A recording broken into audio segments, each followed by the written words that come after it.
Famous for being awarded no less than 5 Navy Crosses, this US Marine had a reputation for being a hard charger with little time for the rear echelon. Today, we're exploring some of the more unusual medals awarded to legendary leatherneck Chesty Puller.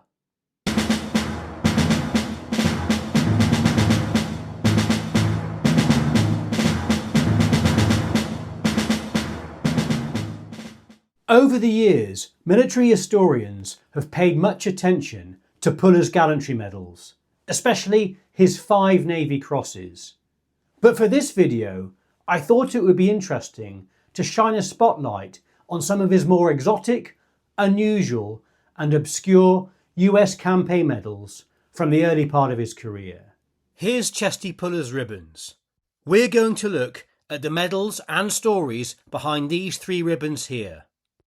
These fascinating medals span Puller's early career, from the Banana Wars in the Caribbean and Central America to China. First, a bit of background on Chesty Puller. Louis Burwell Puller was born in June 1898 in West Point, Virginia. From a young age, he was inspired by stories of heroism from both the US Civil War and the Spanish-American War, and grew up determined to pursue a military career. The young Puller would grow up fast when his father died when Puller was aged just 10. He would learn to hunt in the woods to help provide food for the family. In 1917, Puller enrolled at the Virginia Military Institute. Coined the West Point of the South, VMI is a public senior military college. Puller hoped to graduate and obtain a commission in the US Armed Forces. Even nowadays, the VMI is still going, and around 2/3 of graduates join the armed forces. During his first year, academically, he ranked 177th out of 233 cadets, though he performed relatively well in military science, being placed 89th, and received no demerits for military bearing. However, with the US entering World War I, Puller soon wanted more than just academic classwork. Worried the war would finish before he had time to serve and eager for combat experience, Puller dropped out of VMI before he could finish the curriculum. A day after his 20th birthday in 1918, Puller enlisted in the United States Marine Corps as a private. He attended Paris Island recruit training that summer, but the war ended before he and his colleagues could deploy to the Western Front. Following the armistice, Puller was selected for Marine Officer Training School. He completed the program in the summer of 1919 and was commissioned as a second lieutenant. However, the massive post-war drawdown of the Marine Corps soon led to widespread reductions, and only after about 10 days or 2 weeks of service as an officer, Puller was discharged, along with hundreds of newly commissioned lieutenants. For his service during the time, he would receive a World War I US Victory Medal with the West Indies clasp. The West Indies clasp was awarded to military personnel who served in the Caribbean between April 1917 and November 1918, including duties in Haiti, Santo Domingo, Cuba, or the Virgin Islands. At the same time he was discharged, Puller was encouraged by other Marines to apply for an active duty position with the Haitian Gendarmerie, or paramilitary police. The Gendarmerie were actively recruiting US Marines to fill positions as advisors, mentors and officers. Organised by US Marine General Smedley Butler, the Gendarmerie d'Haïti military police force was established to keep order in Haiti after a series of revolutions had compelled the Haitian government to request US intervention in 1915. Until the early 1930s, American forces assumed control of the country's security, finances, and political institutions to restore stability after years of unrest and to protect US strategic interests in the region. At its peak, up to 5,000 US Marines were deployed to Haiti. In the Gendarmerie, Marine enlisted personnel were chosen to act as junior officers to the Haitians, who were mainly enlisted personnel. Once deployed to Haiti in late 1919, Puller would see regular action against insurgents known as the Carcos. During his roughly 5-year deployment in Haiti, Puller would witness around 40 engagements or skirmishes, mainly in the hills and jungles. Leading his indigenous gendarmeries, Puller would gain a reputation for courage and leadership, but also learnt many lessons along the way. During one of these contacts, Puller instinctively ducked when he came under fire, and he got rebuked by a subordinate officer, stating, "Officers do not flinch under fire. They stand. The men take note of this thing. It is of first importance." This was a lesson that Chesty would take to heart, and for the rest of his career he would be known and renowned for his unwavering calm and fearless composure in the face of enemy fire.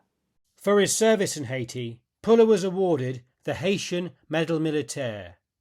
He would also receive the US Haitian Campaign Medal for this, which we'll look into now as the first of his more unusual medals. The medal itself was awarded to US Navy and Marine personnel who were involved in the occupation of Haiti between 1915 and 1920. There were two versions. The first was established in 1917 for the 1915 occupation between July and December 1915, and the second version for personnel engaged in operations in Haiti between April 1919 and June 1920. This is the version that Puller had. The only difference between the two medals was that the date on the obverse was either 1915 or 1919 to 1920. Those eligible for both medals would wear the original medal with a bronze star worn on the ribbon. The medal was made of bronze, and the obverse features a body of water with land and a range of mountains on the horizon, I guess Haiti itself. A palm tree also appears in the foreground. The text reads Haitian Campaign on the upper portion of the medal, and the years, as we've just mentioned before, either 1915 or 1919 to 20 on the bottom. The reverse features an image of an eagle perched on an anchor with a draped chain on which are inscribed the words "for service." Oak and laurel decorate the lower portion of the reverse, and the text reads United States Navy or United States Marine Corps as appropriate to the recipient. The ribbon is navy blue with two vertical red stripes in the centre. At the end of his service with the Haitian Gendarmerie in 1924, Puller returned to the US Marines with the rank of sergeant. However, he was very quickly recommended for a permanent commission in the US Marines and was commissioned again as a second lieutenant. Around this time in his career, Puller would gain the nickname Chesty. Although not a tall man, he was noticed for his distinct barrel-chested upright posture and swagger, especially on the parade ground. Observers jokingly would call him Chesty, which was a name that would stick. Puller was then given command of the Marine Corps drill team. At the time, the drill team was in pretty poor shape, losing to the Army and the Navy. Puller licked them into shape, famously inspiring his men with the motto, "Bring home the cup or die trying." During this time, an enlisted Marine under Puller's command said of him, "Although he could be as hard as nails, he could be friendly with us like no other officer we had ever seen." Puller then tried to transfer to the aviation branch of the Marines. He was reportedly inspired to do this after participating as an observer on some flights in Haiti during the campaign. At Pensacola, he went through aviation training, but failed 2 solo flights and was binned from the course. Puller would try again 3 years later. However, although physically fit at the time, he was deemed not temperamentally adapted for aviation. Puller would then do a stint in Quantico with the 10th Marine Artillery Regiment. In July 1926, Puller was assigned to garrison duty in Hawaii. Known for his strict but fair discipline, he allegedly would fine Marines $20 for negligent or accidental discharges, and famously fined himself $100 after making the same mistake. The money was used to buy beer for the troops and hold their own party. Likely growing bored with garrison duty and eager for further combat experience, Puller then requested a transfer to Nicaragua.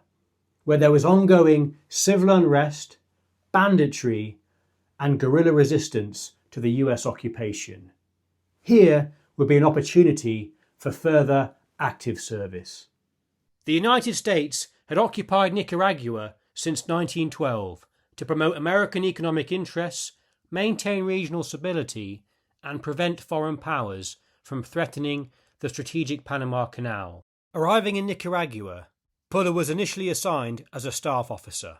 He then managed to wangle an assignment to the Nicaraguan National Guard, which, like the Haiti Gendarmerie, was led by US Marines. Puller was assigned a unique role. Unlike other National Guard detachments, who were generally in garrison roles, his was a mobile force, and essentially operated like a flying column. His force would primarily operate in the northern provinces, conducting small unit patrols and jungle operations against the forces of rebel leader Augusto Cesar Sandino. Puller's units frequently engaged in ambushes, skirmishes and raids, and demonstrated aggressive tactics, and earning Puller greater recognition for his outstanding leadership. During this time, he was described by his contemporaries as having a cool courage and not one of desperation. During this campaign, he would be awarded 2 of his 5 in total Navy Crosses throughout his career for extraordinary leadership in combat and cementing his reputation as one of the Marine Corps' most formidable officers. Rather than hang around headquarters, Puller would prefer to spend time in the jungle with his men and became a master in the use of terrain, as well as gaining a reputation for looking after the needs of his men first before his own. Of Puller, it was stated that as he was continually deployed in the field and now a seasoned combat officer, he would become strongly prejudiced against barracks and headquarters soldiers, i.e. the rear echelon. As his career progressed, he would become renowned for this trait. For his service here, he would go on to be awarded the 2nd Nicaraguan Campaign Medal, which was awarded for service in Nicaragua between 1926 and 1933. Made of bronze, the obverse of the medal depicts a female figure of Colombia standing on a platform above waves. She is in a combative posture with her sword drawn. Behind her appear 1 male and 1 female figure whom she appears to be shielding. The text reads, 2nd Nicaraguan Campaign, and forms a crescent shape on the upper half of the medal, with the numerals reading 1926 to 1930, inscribed on the bottom in smaller font. The reverse depicts a left-facing eagle atop an anchor and grasping laurels. The text reads, United States Navy above and for service below. The ribbon is red with a set of paired thin grey stripes. In between deployments in Nicaragua, he spent a year at Army Infantry School at Fort Benning on a company commander's course. There he would clash with instructors who Puller felt had an overwhelmingly theoretical and unrealistic knowledge of warfare. From this experience, Puller carried away with him a distrust of overschooled military men. He believed that you couldn't learn about warfare solely in a classroom and needed to experience combat. He was definitely an advocate, I think, of the mantra, no plan survives first contact with the enemy. Afterwards, Puller would be posted to China and placed in command of the Horse Marines at the US Legation in Peking. The Horse Marines were part of the Marine Legation Guard, which included a unique mounted detachment and the only officially designated cavalry unit in the Marine Corps at that time. In the 1930s, the detachment was around 30 men who performed courier and security duties, particularly for Americans living outside the main legation quarters. Later, just before the outbreak of World War II, Puller would also serve with the 4th Marines, who were based in Shanghai. Established in 1942, the China Service Medal was awarded to all US Navy, Coast Guard and Marine Corps service members who either served on shore in China or were attached to vessels supporting operations in China between July 1937 and September 1939. After World War II and Operation Beleaguer, eligibility for this medal was extended for service in China between 1945 and 1957, as we've covered before with Gene Hackman, so check out that video if you want more detail on that. A further retroactive provision would also qualify personnel who served in China before 1937. Made of bronze, the obverse shows a three-sailed Chinese junk borne on scroll waves and surrounded by the inscription China Service. The reverse shows a bald eagle facing left. The eagle clutches laurels and is perched on an anchor. For service and either US Navy or US Marine Corps will be inscribed on the medal. The ribbon is gold with red stripes towards each edge. Therefore, for Chesty Puller's more obscure or early career medals, we have the Haitian Campaign Medal, 2nd Nicaraguan Campaign Medal, and the China Service Medal. Puller also has some interesting foreign awards, so I may cover them in a future video. Still revered in the Marine Corps today, Puller would go on to achieve global fame during World War II and later in Korea. We will have a more thorough and in-depth look at Chesty's full medal set during his entire career in the Marine Corps, spanning several decades, in the future. But I thought for this video it would be quite interesting to look at his early career, which I think receives less attention, and focus in on those lesser known medals from his more minor campaigns as a young Marine. Thanks for watching. I hope you found some value from this, and I'll see you in the next one.